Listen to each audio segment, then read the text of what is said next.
The morning sun cast long shadows across the cobblestone courtyard of Windsor Castle as tourists began gathering for the daily changing of the guard ceremony.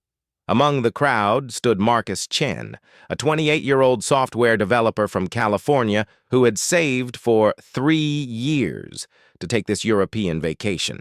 His phone was fully charged, his camera ready, and his excitement barely contained as he positioned himself near the front of the growing crowd. Marcus had always been the class clown back home.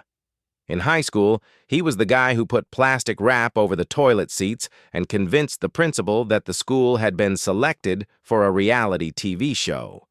In college, his pranks became legendary. So he once filled his roommate's car with packing peanuts and replaced all the portraits in the history department with pictures of Nicolas Cage. His social media followers loved his outrageous stunts, and he had built a modest following of nearly 50,000 people who eagerly awaited his next viral moment. This trip to London was supposed to be different, though. His girlfriend Sarah had made him promise to behave. She had stayed behind because of work commitments, but before he left, she had looked him straight in the eyes and said, "Marcus, please, just this once, be a normal tourist. Take pictures, enjoy the sights, don't do anything stupid." He had laughed and kissed her forehead, assuring her that he was a changed man. That promise lasted exactly 4 days. At the Royal Guards stood motionless in their iconic red tunics and tall bearskin hats. Marcus had read about them online, how they were highly trained soldiers from elite regiments, not just ceremonial decorations. He had read about their discipline, their ability to stand perfectly still for hours, and the strict rules they followed. But reading about something and seeing it in person were two different things. As he watched one particular guard, a tall man with a stern expression barely visible beneath his hat, Marcus felt that familiar itch, that mischievous urge that had gotten him into trouble his whole life. He pulled out his phone and started recording. First, he made funny faces at the guard. Nothing. Then, he did a little dance. Still nothing. The guard's eyes remained fixed on some distant point, but his face expressionless as a statue. Marcus was impressed, but also challenged. Back home, he could always get someone to crack, to break their composure. It became a game in his mind, a challenge he couldn't resist. That's when he noticed the coffee vendor nearby.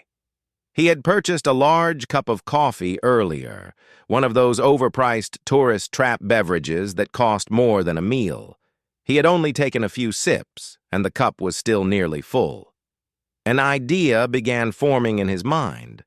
One of those ideas that seem hilarious in the moment, but disastrous in hindsight.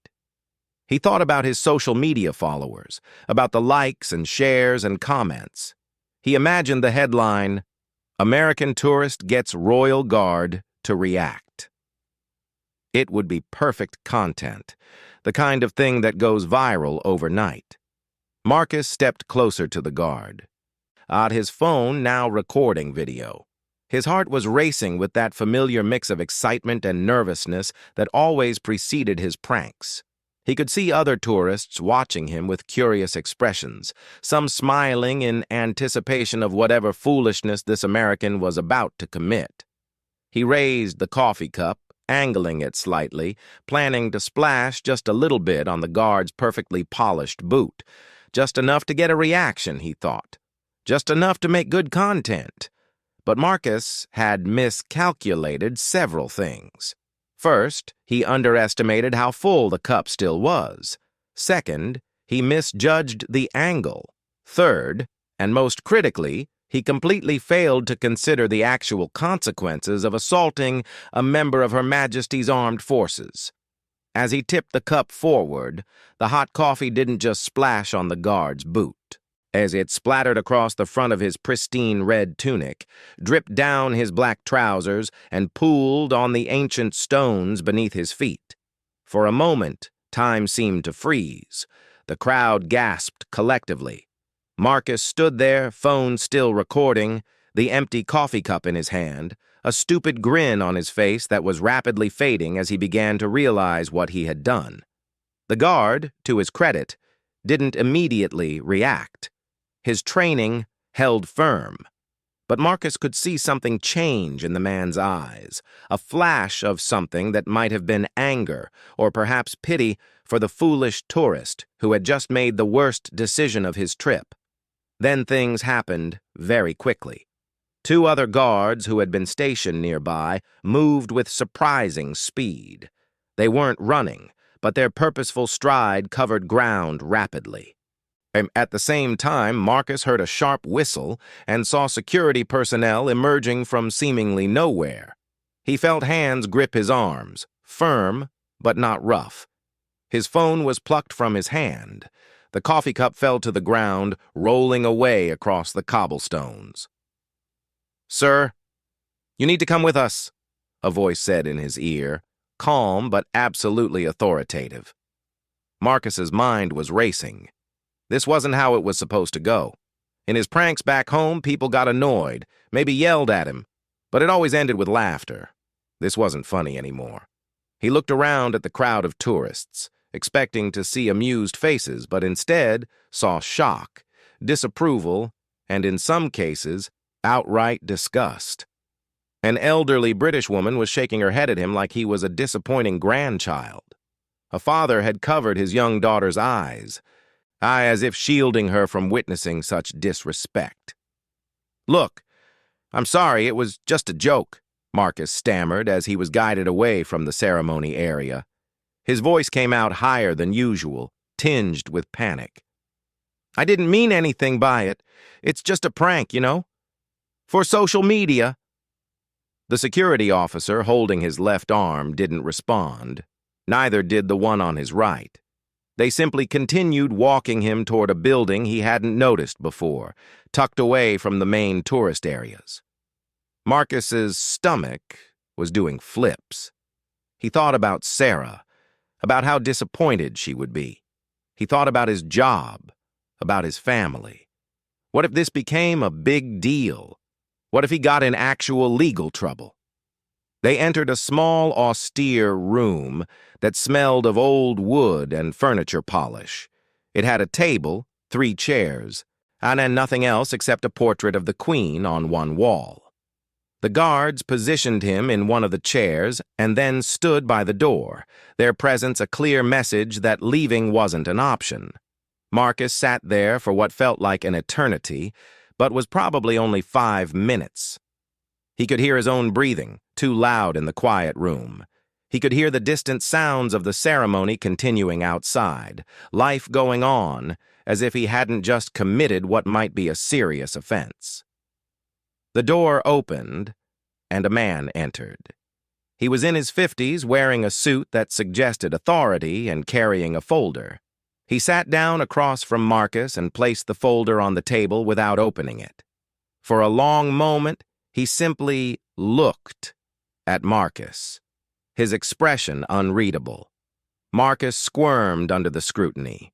"I'm feeling like a child called to the principal's office, except this was so much worse." "Do you know why you're here, Mr. Chen?" the man finally asked. His accent was distinctly British, his tone professional but cold. "Because I threw coffee on the guard," Marcus replied quietly, all his usual bravado gone.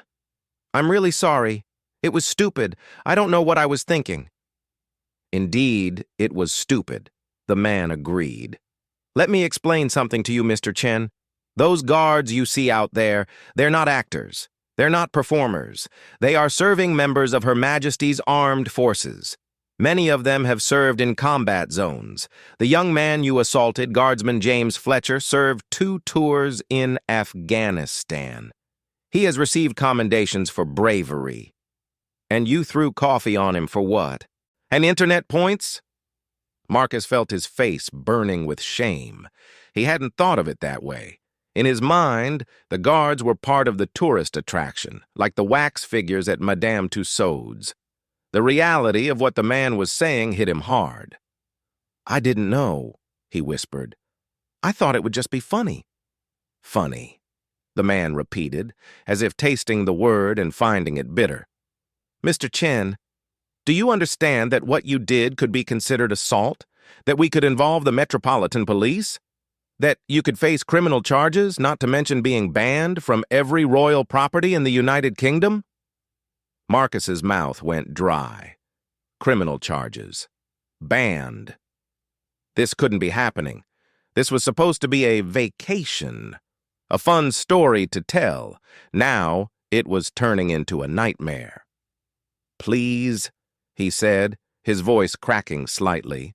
I made a terrible mistake. I'll do anything to make it right. I'll apologize. I'll pay for the cleaning, whatever it takes. The man opened the folder and began writing something. Marcus couldn't see what it was, but every scratch of the pen felt like a nail in his coffin. He thought about calling the American embassy, about lawyers, about how much trouble he might be in. He thought about his parents, hard-working immigrants who had sacrificed so much to give him opportunities, and how disappointed they would be to learn their son had been arrested abroad for such a foolish prank. "You'll wait here," the man said, standing up. "We're going to review the video footage from various cameras around the area. We're going to speak with witnesses, and then we're going to decide how to proceed."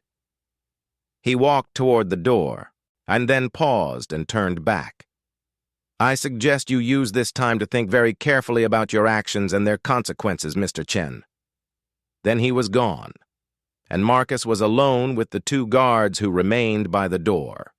He put his head in his hands, the reality of the situation finally sinking in completely. This wasn't going to be a funny video. This wasn't going to get him likes and shares. This was real, and it was serious, and he had no idea how he was going to fix it. Outside, the changing of the guard ceremony continued. Tourists took pictures and videos, completely unaware of the drama unfolding in the small room tucked away from view.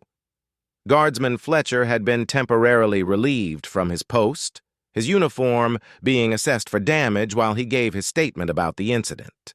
And the coffee stain on his tunic was already being treated by specialists who maintained the historic uniforms, but the disrespect of the act itself couldn't be so easily cleaned away. In the room, Marcus's mind raced through scenarios. He imagined news headlines. "American tourist arrested for assaulting Royal Guard." He imagined losing his job, being unable to travel internationally again, becoming an internet laughingstock, but for all the wrong reasons. Every worst-case scenario played out in his mind, like a horror film he couldn't stop watching. His phone, the device that had captured countless pranks and jokes, now sat in an evidence bag somewhere, the video of his biggest mistake preserved digitally. That video, which he had intended to edit and post with funny music and commentary, would instead be reviewed by security personnel and possibly police officers as evidence of his crime. Time crawled by. Marcus counted the wood panels on the wall, studied the pattern in the table's grain, did anything to distract himself from the crushing weight of his anxiety. He thought about all the times Sarah had warned him, all the times friends had said his pranks would go too far one day. This was that day, and it was so much worse than he had ever imagined it could be. The door opened again. The man in the suit returned, this time accompanied by another person, a woman in a police uniform.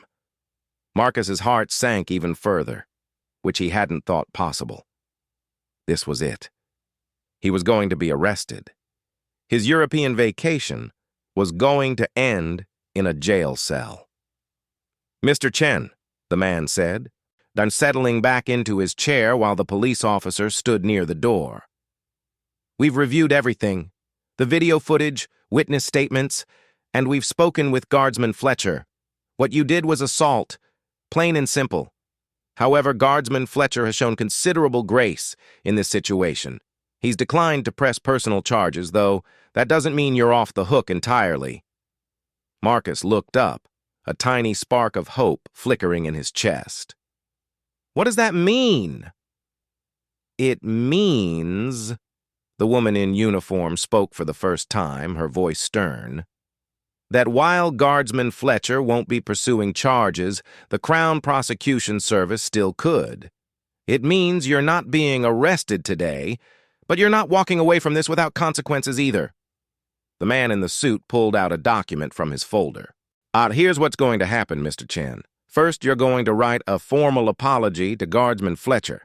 Not some half-hearted social media post, but a real, genuine apology. Second, you're going to pay for the professional cleaning and any necessary repairs to his uniform, which won't be cheap. Third, you're banned from this property and all royal properties for the remainder of your stay in the United Kingdom. And fourth, you're going to attend a session tomorrow morning about respect for British institutions and military personnel. Marcus nodded vigorously at each point. "Yes, absolutely, I'll do all of that. Thank you. Thank you so much." "Don't thank us," the police officer said sharply. "Thank Guardsman Fletcher for being more generous than you deserve. And understand this, Mr. Chen. If you step 1 foot out of line for the rest of your time in our country, if you so much as litter on the street, we will throw the book at you. Am I clear?" "Crystal clear," Marcus replied, meaning it with every fiber of his being. "I promise. I've learned my lesson." As Marcus was finally released, escorted out a back entrance away from the tourist crowds, he felt like a different person than the one who had entered Windsor Castle that morning. The shame, the fear, the crushing weight of his mistake had fundamentally changed something in him. His phone was returned to him, but the video had been deleted. There would be no viral moment, no social media fame from this incident. Walking back toward his hotel in the fading afternoon light, Marcus pulled out his phone and called Sarah. When she answered, and he could hear the smile in her voice. "Hey, how's London? Are you behaving yourself?" The question, asked so innocently, nearly made him break down. He took a deep breath and began to tell her everything, knowing that this conversation was going to be just as difficult as the one he'd had with the security official, but necessary, nonetheless.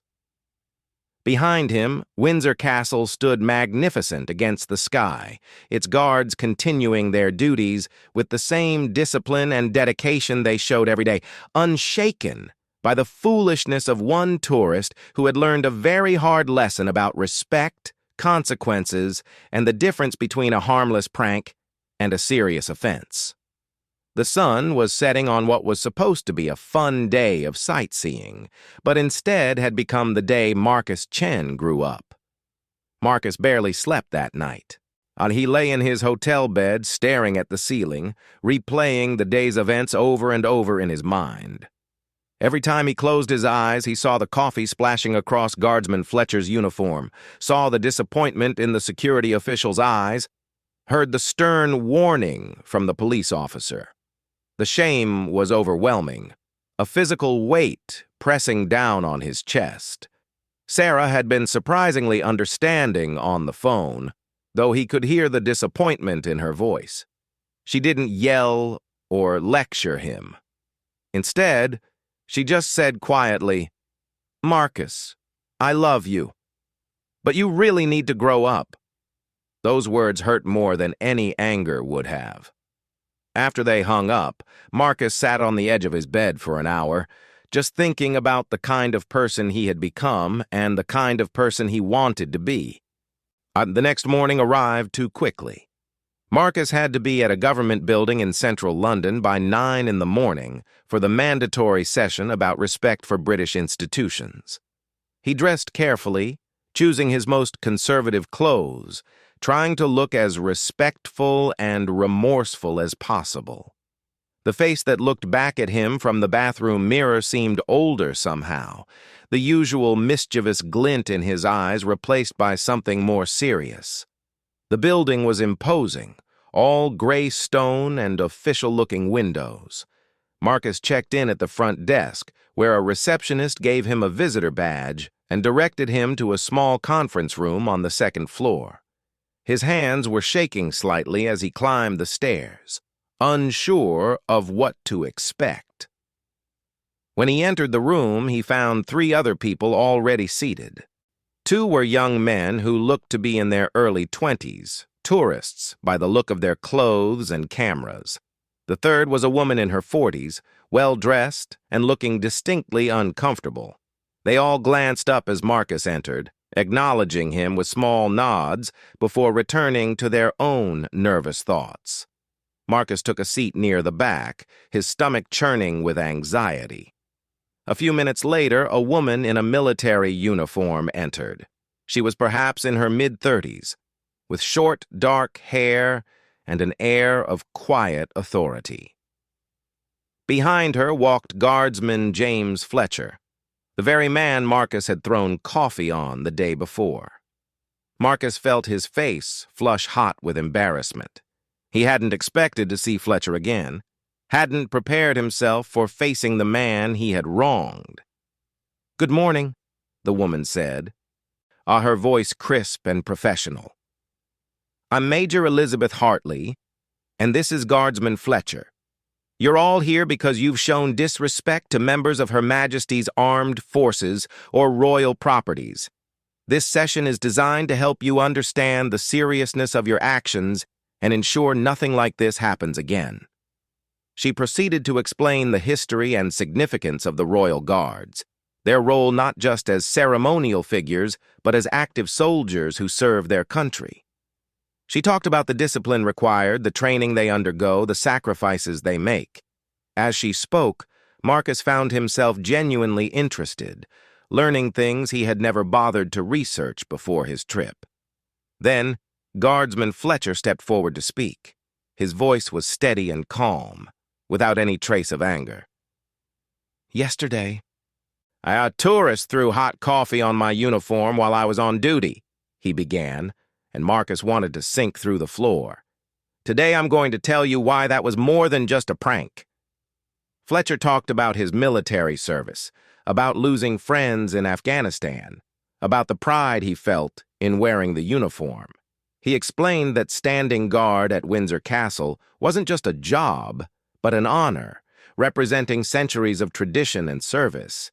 He spoke about the discipline required to stand motionless for hours, maintaining composure no matter what happened around him. As he talked, Marcus realized just how badly he had misunderstood everything about the Royal Guards. "When someone treats us like props for their entertainment," Fletcher continued, "they're disrespecting not just us as individuals, but everyone who has worn this uniform and everyone who has served and sacrificed for their country. They're treating our service as worthless." The words hit Marcus like physical blows. He had never thought about it that way. In his mind, it had been just a harmless prank, a bit of fun for his social media followers. He had never considered the deeper meaning, the disrespect he was showing to people who had risked their lives in service. After Fletcher finished speaking, Major Hartley opened the floor for questions and comments. One of the young men raised his hand and asked about the training guards undergo. Another person asked about the history of the uniforms. Marcus sat silently, too ashamed to speak, but absorbing every word. Then Major Hartley said something that made Marcus's heart stop. "Guardsman Fletcher, would you like to tell them about your decision?" Fletcher nodded and looked directly at Marcus. "The gentleman who threw coffee on me yesterday, Mr. Chen, I want you to know that I could have pressed charges. What you did was assault, but I chose not to, and I want to explain why." Marcus held his breath, waiting. "I chose not to press charges because I believe people can learn from their mistakes," Fletcher said. "I've made mistakes in my life, too. I've done things I'm not proud of. The difference is whether we choose to learn and grow from those mistakes or continue making them. I'm giving you the chance to learn, Mr. Chen. Don't waste it." Marcus felt tears pricking his eyes. He hadn't expected this kind of grace, this kind of understanding. He stood up, his legs shaky, and said, "Guardsman Fletcher, I want to apologize.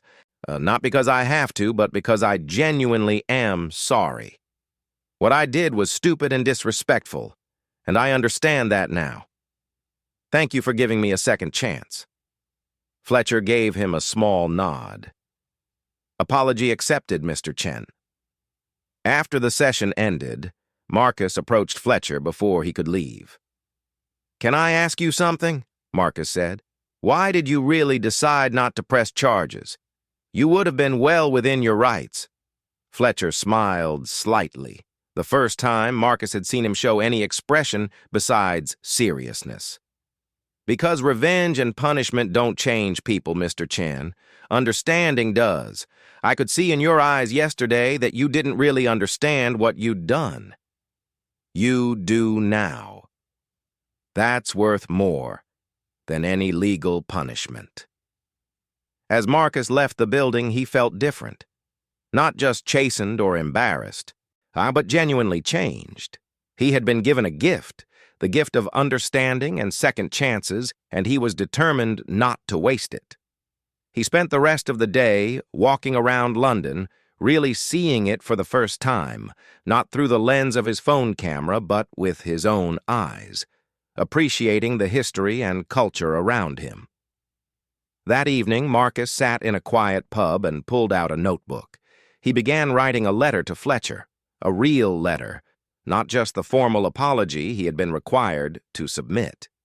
He wrote about growing up always trying to be funny, always seeking attention and approval through pranks and jokes. He wrote about how it had become his identity, to the point where he didn't know who he was without it. He wrote about how Fletcher's grace had shown him that there was more to life than viral videos and social media likes. The letter took him 3 hours to write, crossing out and rewriting sentences until he got them right.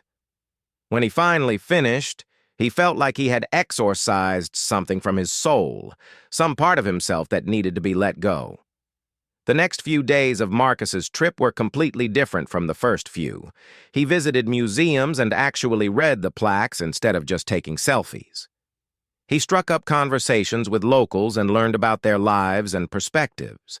He attended a service at Westminster Abbey and felt moved by the history and significance of the place. He was becoming the kind of traveler he should have been all along. On his second-to-last day in London, Marcus received an unexpected email. And it was from Major Hartley, asking if he would be willing to meet with a group of students who were studying abroad. The school program wanted someone to talk about the importance of cultural respect when traveling. At first, Marcus thought it must be a mistake. Why would they want him, the guy who had made such a terrible error in judgment? But then he understood. They wanted him precisely because he had made that mistake and learned from it. His story could help others avoid making the same errors. After thinking about it for several hours, Marcus agreed. The meeting took place at a small community center. About 20 college students sat in a circle, looking at Marcus with curiosity. He felt nervous. More nervous than he had felt standing in front of any camera for his prank videos. This was different. This mattered. And Marcus told them everything. He didn't hold back or try to make himself look better. He described his prank addiction, his need for social media validation, and the terrible moment when he threw coffee on Guardsman Fletcher. He talked about the consequences, the shame, and, most importantly, the lessons he had learned. The students listened intently, some nodding in recognition, perhaps seeing parts of themselves in his story. "Here's what I want you to understand," Marcus said, reaching the conclusion of his talk. "When you travel, you're representing not just yourself, but your entire country. Every action you take, every choice you make, reflects on where you come from. But more than that, you're interacting with real people who deserve respect, not just background characters in your vacation story." One student raised her hand. How do you balance having fun and being respectful?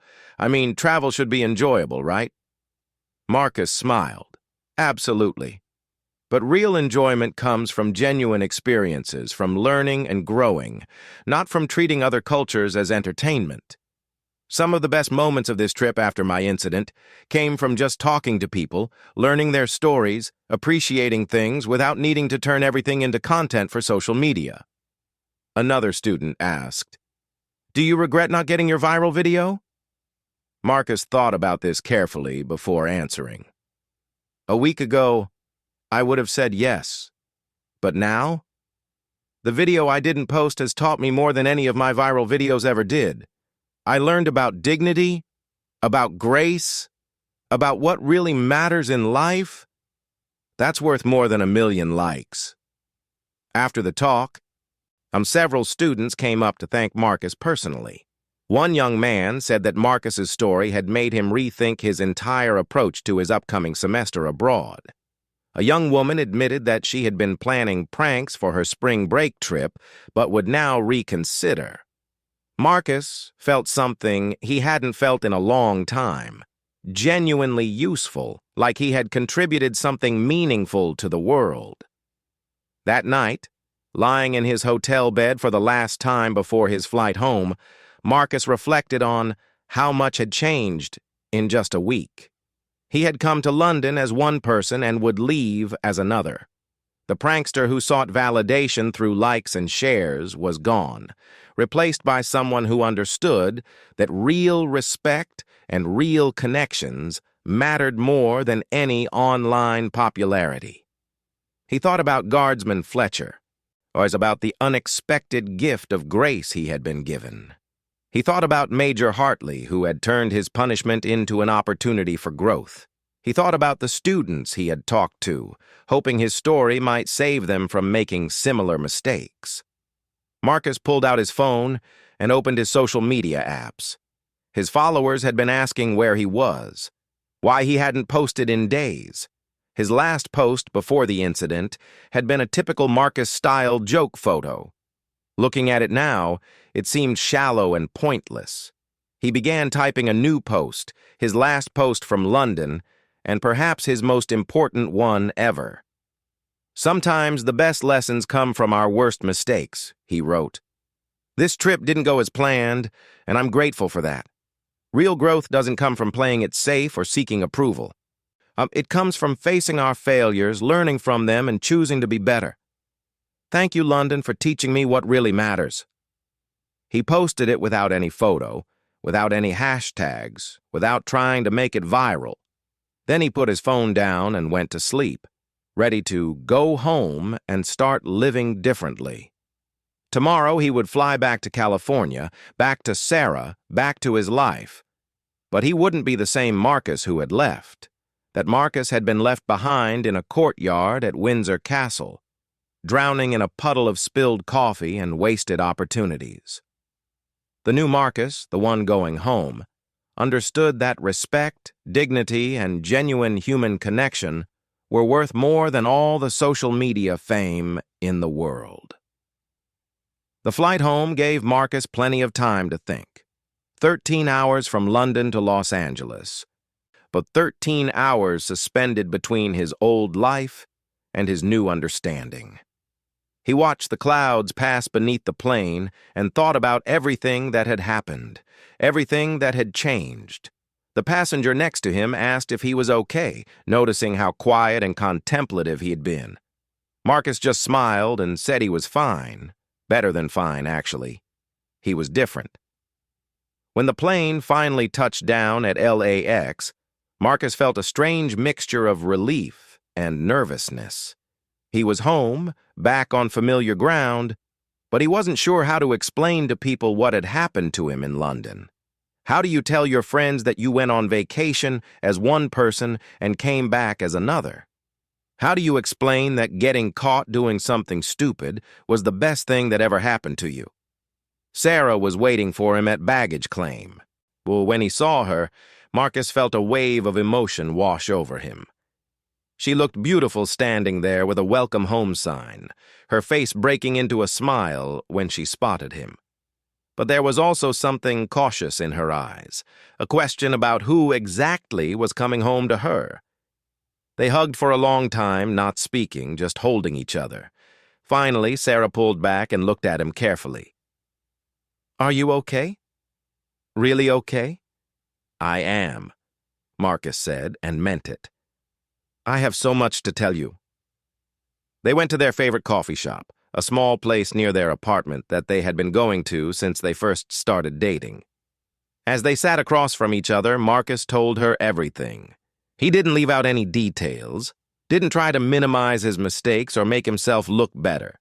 He told her about the coffee incident and about the consequences, about Guardsman Fletcher's incredible grace, and about how the entire experience had changed his perspective on life.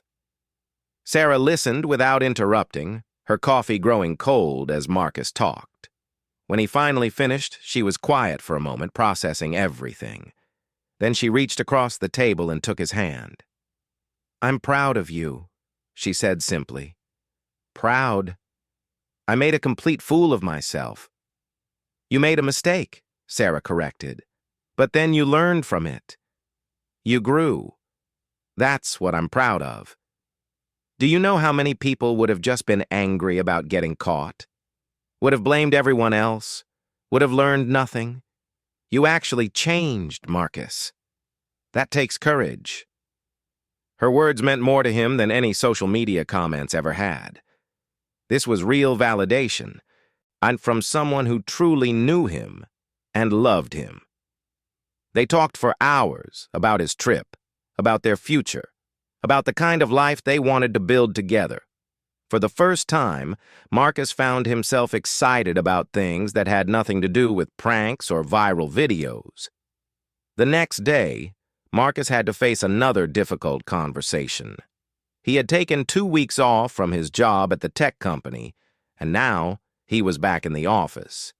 His co-workers gathered around his desk, eager to hear about his European adventure. They expected funny stories, crazy antics, the typical Marcus Chen shenanigans.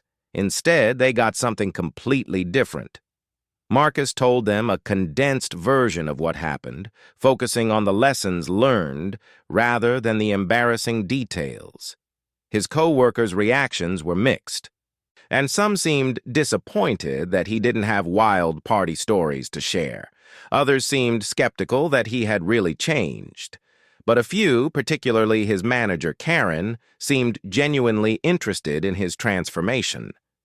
After the others had drifted back to their desks, Karen stopped by. "Can I talk to you for a minute?" she asked, and Marcus felt a spike of anxiety. Was he in trouble? Had word of his London incident somehow reached his workplace? They went into a small conference room, and Karen closed the door. "Marcus," she began, "I've been watching your career here for the past 3 years. You're talented, you're smart, but you've always held yourself back with your need to be the office clown. Your performance reviews always mention your potential if you could just take things more seriously." Marcus nodded, feeling defensive, but trying to stay open. This was feedback he had heard before and always dismissed. "But something is different about you today," Karen continued. "The way you just talked about your trip, about learning from your mistakes, that shows a level of maturity I haven't seen from you before. I'm going to be honest with you. There's a senior developer position opening up next month. I never would have considered you for it before. But if you can show me that this change is real and lasting, I think you should apply." Marcus was stunned. A senior position meant more responsibility, better pay, and most importantly, recognition that he was more than just the office prankster. "I won't let you down," he said. "I promise." "Don't promise me," Karen said. "Show me." Over the next few weeks, Marcus threw himself into his work with a focus he had never had before. He started arriving early, staying late when needed, and contributing meaningfully in meetings instead of just making jokes. His co-workers noticed the change. Some adapted to it easily, appreciating this new, more mature Marcus. Others seemed almost disappointed, missing the constant entertainment he used to provide. His social media presence changed, too. Marcus didn't delete his accounts or stop posting entirely, but the nature of his content shifted dramatically. Instead of pranks and stunts, he started sharing thoughtful observations about life, travel, and personal growth. His follower count actually dropped at first. People who had followed him for pranks weren't interested in this new content. But slowly, a different kind of follower emerged. People who appreciated his honesty and his willingness to admit his mistakes. One post in particular went unexpectedly viral. Marcus wrote about the coffee incident in detail, not hiding any of the embarrassing parts, and focused on what he had learned. He talked about privilege, about the way some people treat service workers and military personnel as props rather than human beings, and about the importance of real respect over performative gestures. The post got shared thousands of times, not because it was funny or entertaining, but because it was honest and real. Messages started pouring in from people who had their own stories about learning hard lessons through embarrassing mistakes. Parents tagged their teenage children, hoping they would read and learn. Travel bloggers shared it as an example of responsible tourism. And even a few celebrities reposted it, adding their own thoughts about the importance of cultural respect. But the message that meant the most to Marcus came from an unexpected source. It was an email from Guardsman James Fletcher. Marcus had sent him the long letter he had written in the London pub, not sure if it would ever be read or if Fletcher would even want to hear from him again. The email was short but profound. Dear Marcus, thank you for your letter. It takes courage to admit our mistakes so openly. I've been following your social media posts since you returned home, and I'm impressed by the changes I see. You asked in your letter if I ever regretted giving you a second chance. The answer is no. You've proven that people can change, that grace and understanding can be more powerful than punishment. Keep growing. Keep learning. And perhaps one day, you'll have the opportunity to extend the same grace to someone else who makes a mistake. That's how we make the world better, one second chance at a time. With respect, Guardsman James Fletcher. Marcus read the email 3 times, each time feeling more grateful for the unexpected friendship that had emerged from such an awful beginning. He printed it out and put it on his refrigerator, where he would see it every day, a reminder of the man who had changed his life by choosing kindness over justice. About 6 weeks after returning home, Marcus got a call from an unexpected source. It was a producer from a small television network that did documentary-style shows about interesting people and stories. And they had seen Marcus's viral post about the London incident and wanted to interview him for a segment about how travel mistakes can lead to personal growth. Marcus's first instinct was to say yes immediately. This was the kind of attention he had always craved, the validation he had always sought. But something made him pause. He thought about why they wanted to interview him, about whether this would truly contribute something meaningful or if it was just another form of seeking attention. He talked it over with Sarah that evening. "What do you think?" he asked. "Is this just me falling back into old patterns? Or could this actually be helpful to people?" Sarah thought about it carefully before answering. "I think it depends on your motivation. Are you doing it because you want to be on TV, or because you genuinely think your story could help others avoid making the same mistakes?" Marcus sat with that question for a long time. Finally, he realized that his motivation was mixed. Part of him did want the attention, wanted to be recognized and validated. But another part, a newer part, genuinely wanted to help others. He decided to be honest with the producers about this internal conflict, to make it part of the interview itself. The interview took place in a small studio in downtown L.A. The producer, a woman named Jennifer, immediately put Marcus at ease with her friendly demeanor and thoughtful questions.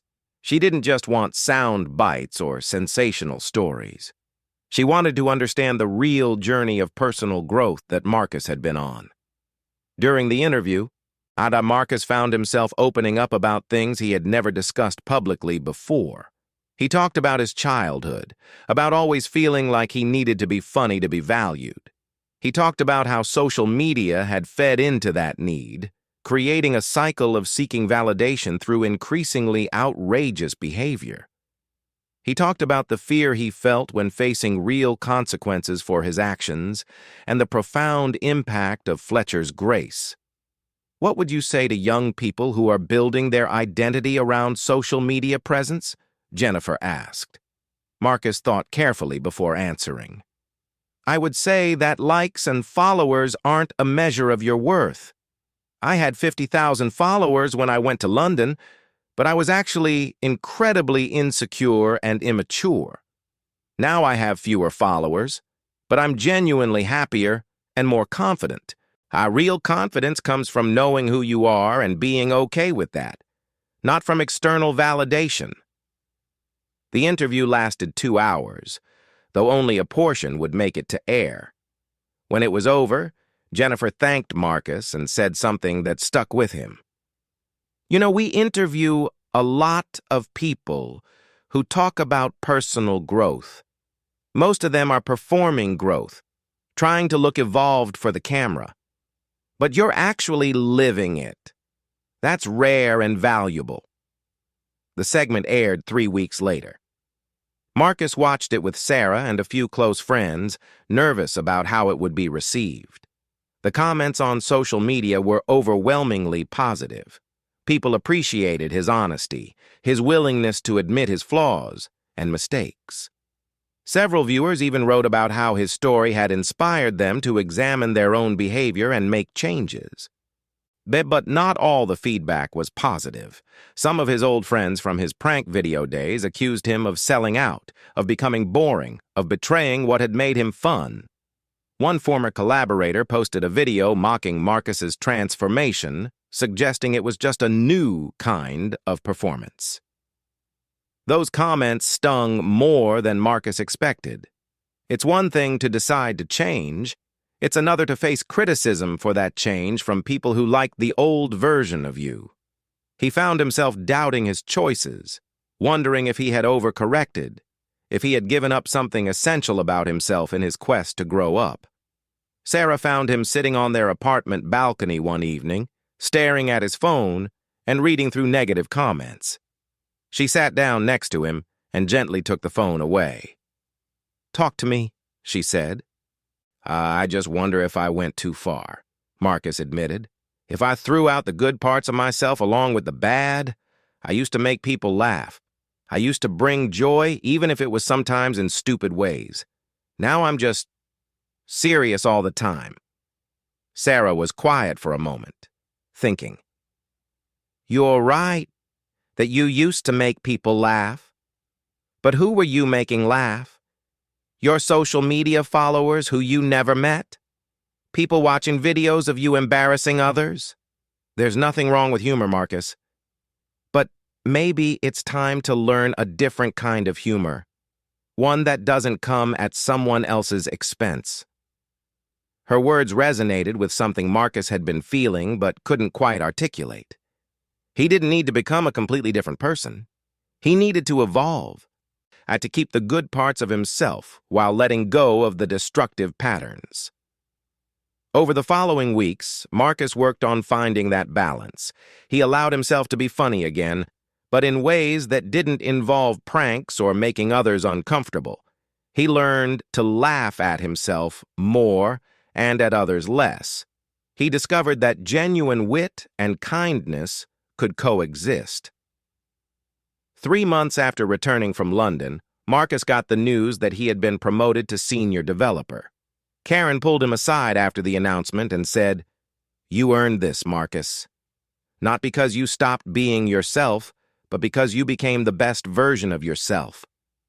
That evening, Marcus and Sarah celebrated with a quiet dinner at home. As they sat together, talking about the future, Marcus realized something profound. For the first time in his life, he wasn't thinking about his next prank, his next viral video, his next moment of attention. He was thinking about the life he was building, the person he was becoming, and the relationships that truly mattered.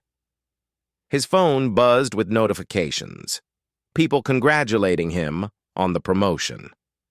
But Marcus set it aside, choosing instead to be fully present in this moment with Sarah. That choice, simple as it was, represented everything that had changed. The old Marcus would have immediately posted about the promotion, crafting it for maximum engagement. The new Marcus understood that some moments were too precious to be performed for an audience. Later that night, as Sarah slept beside him, Marcus thought about sending an email to Guardsman Fletcher, telling him about the promotion and how much the lessons from London had contributed to this success. But he decided against it. Fletcher had already given him so much. He didn't need to burden him with updates. Instead, Marcus made a private promise to himself and to Fletcher's memory of that grace shown on a difficult day. He would pay it forward. Someday, someone would come into his life who needed a second chance, who needed someone to choose understanding over punishment. And when that day came, Marcus would remember the gift he had been given and extend the same grace to another. The coffee incident at Windsor Castle had been a shameful mistake, one of the worst moments of Marcus's life. But it had also been a gift, wrapped in embarrassment and consequences, and that had ultimately set him on a path toward becoming someone he could genuinely respect. As he drifted off to sleep, Marcus felt grateful for both the mistake and the grace that had followed it, knowing that both were necessary parts of his journey toward becoming a better man.